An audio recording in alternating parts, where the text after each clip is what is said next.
इंद्र द्वारा शिव की शक्ति का वर्णन और ब्रह्मा की उत्पत्ति। इंद्र बोले, भगवान पितामह ने हजारों वर्षों के अंत में प्रातः काल में पूर्ववत सृष्टि की रचना की। द्विपरार्थ के अंत में जब पृथ्वी जल में डूबी थी, जल अग्नि में लीन था, अग्नि वायु में, वायु आकाश में, सभी इंद्रियां और तन मात्रा सहित आकाश अहंकार में, अहंकार महत्तत्व में, महत्तत्व अव्यक्त में लीन था, अव्यक्त भी अपने गुणों के साथ शिव में लीन था। तब सृष्टि की उत्पत्ति कमल योनि ब्रह्मा ने की तथा मानस पुत्रों को उत्पन्न किया। शिव की प्रसन्नता के लिए उन्होंने बहुत ही कठोर तप किया। तब ब्रह्मा के ललाट को भेदन करके स्त्री पुरुष दोनों रूप में शिव उत्पन्न हुए और ब्रह्मा से बोले कि मैं तुम्हारा पुत्र हूँ। पुत्र महादेव अर्धनारीश्वर रूप हुए, जो ब्रह्मा सहित जगत को दहन करने लगे, और अर्थ मात्रा में भगवती कल्याणी परमेश्वरी हुई, जिसको शिव ने जगत की वृद्धि के लिए उत्पन्न किया। उससे हरि और ब्रह्मा आदि की उत्पत्ति की। इसलिए ब्रह्मा और विष्णु महादेवी के अंश से उत्पन्न हुए। नारायण भगवान ने भी अपने शरीर के दो भाग किए और अपने अंश से चराचर जगत की रचना की। ब्रह्मा ने पुनः 10,000 वर्षों तक शिव की तपस्या की। तब नील लोहित शिव की ब्रह्मा के ललाट से पुनः उत्पत्ति हुई। तब ब्रह्मा ने उन नील लोहित की हाथ जोड़कर प्रार्थना की। ब्रह्मा जी कहने लगे, हे सूर्य के समान अमित तेज वाले, हे भव, हे देव, आपको नमस्कार है।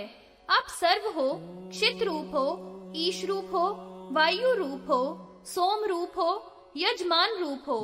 हे प्रभो, आपको नमस्कार है। पितामह के इस रूप को जो पढ़ता है, वह 1 वर्ष में ही अष्टमूर्ति शिव की सायुज्यता को प्राप्त हो जाता है। अष्टमूर्ति भगवान शिव की भानु, अग्नि, चंद्र, पृथ्वी, जल, वायु, यजमान और आकाश रूप वाली कही गई है।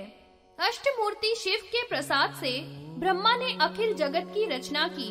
चराचर जगत के लय के संबंध में प्रजा की रचना के लिए ब्रह्मा ने तप किया था। बहुत समय तक जब कहीं कुछ नहीं देखा, तो ब्रह्मा को क्रोध आया। क्रोध से ब्रह्मा के आंसू गिरे और आंसुओं से भूत प्रेत पिशाच उत्पन्न हुए। उनको देखकर ब्रह्मा ने अपनी आत्मा की निंदा की तथा क्रोध में आकर अपने प्राणों का त्याग कर दिया। तब प्राणमय रुद्र अर्धनारीश्वर ब्रह्मा के मुख से उत्पन्न हुए और शिव अपनी आत्मा को 11 रूपों में बांटते गए, जो 11 रुद्र हुए। आधे अंश से उमा भगवती को रचा, जो लक्ष्मी, दुर्गा, रौद्री, वैष्णवी आदि नामों से कही गई है। मरे हुए ब्रह्मा के लिए भगवान शिव ने प्राणों का दान दिया। तब ब्रह्मा जी प्रसन्न होकर उठ पड़े। शिव जी बोले, हे जगत गुरु ब्रह्मा जी, मैंने तुम्हारे प्राण स्थापित कर दिए हैं, तुम उठो। ब्रह्मा शिव जी को देखकर बोले, हे महाराज, आप अष्टमूर्ति तथा 11 मूर्ति वाले कौन हो? शंकर बोले, मुझे तुम परमात्मा समझो तथा यह माया को तुम अजा समझो। ये 11 रुद्र हैं, जो तुम्हारी रक्षा के लिए यहाँ आए हैं। हाथ जोड़कर गदगद वाणी से ब्रह्मा बोले, हे देव, मैं दुखों से व्याप्त हूँ, आप मुझे संसार से मुक्त करने में योग्य हो।